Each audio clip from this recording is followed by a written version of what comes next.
Mr. Murray and everyone else out there, welcome to the August market update. And look, it's been stationary. That's the best word that I can describe the market. It's not going up, it's not going down, it's stable, it's not moving in any way, shape or form as fast as we would have liked. Of course, only moving fast up, not fast down, that's what we like. But nevertheless, the time is coming. In my opinion, the election are really putting a little bit of a brake on things, a little bit of a handbrake. Buyers are keen to go, but there is a lot of people waiting to see what happens, as it always happens before election. And I think we've got, a couple of months before we get to election times. But interestingly enough, what we have found that it started working in terms of method of sales that we haven't for a while, it's auctions. They started selling again. The dreaded A word, guys, auctions, a lot of buyers, even sellers are a bit hesitant towards that method of marketing. But what we have seen, guys, is an increased listing numbers of that. It's actually been a strong listing month, Diego, you'll agree. And just to touch on that, I think truly, the honest truth is the bottom of the market has been,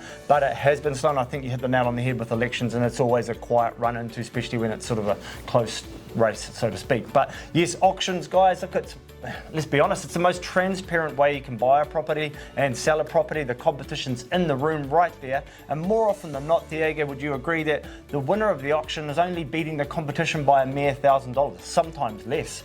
But in essence, what am I telling you? I'm saying to you, look, you're not overpaying because you're paying market value with someone breathing right down your neck $1,000 below. It's very transparent. You can see who's bidding.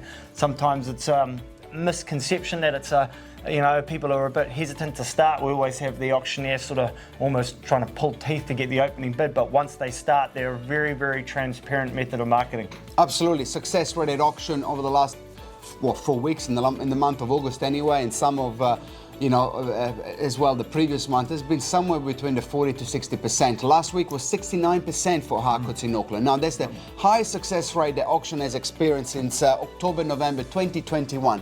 So obviously something is happening into the market, and then you hear this anecdotal sort of feedback from buyers. They are sort of saying, hey, but I'm seeing that the market is picking up, prices are coming up. So there are pockets of Auckland where things are happening more than others. We are seeing in the northwest, which is mainly where we specialize the most, that yes, things are improving. As I said, I don't want to repeat myself, but the low number of stock, and yes, it's been quite a busy month, but the previous month perhaps wasn't, so we're sort of dealing with not as many listings as we would like, but overall it's ticking along okay. And I think the light at the end of the tunnel, it's there.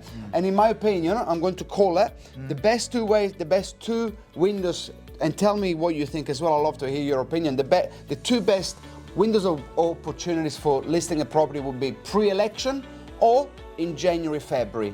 Let me explain why. 30 seconds. Pre-election is because now there is no available stock as much as we would like, so supply and demand. You wait post-election, like a lot of people will, there's going to be a flurry of listing. Everyone is going to come on the market at once, and it's not like we're going to get an extra 30% buys coming on the market as well. So there's going to be a little bit of dampening in the market. It's not going to last long. That's why you either come on the market now or early next year. What's your thoughts? Absolutely agree with that, guys. The buyer pool remains fairly stable in its size across all price ranges throughout the year. So you'll want to be, I think we've talked about this before, you want to be on the market when there's less for sale signs that are comparable to your home at the same time. Oversupply, demand, all that kind of stuff. It's really basic stuff, but yep, I couldn't agree more. I think that's a great prediction of what's going to happen in the market as well. We always see it. We have been listing strong this month, which is leading into the spring market, but get your home on now, I say, before the election. Totally agree with you. Thanks for watching. We'll see what happens next month. Thanks, guys.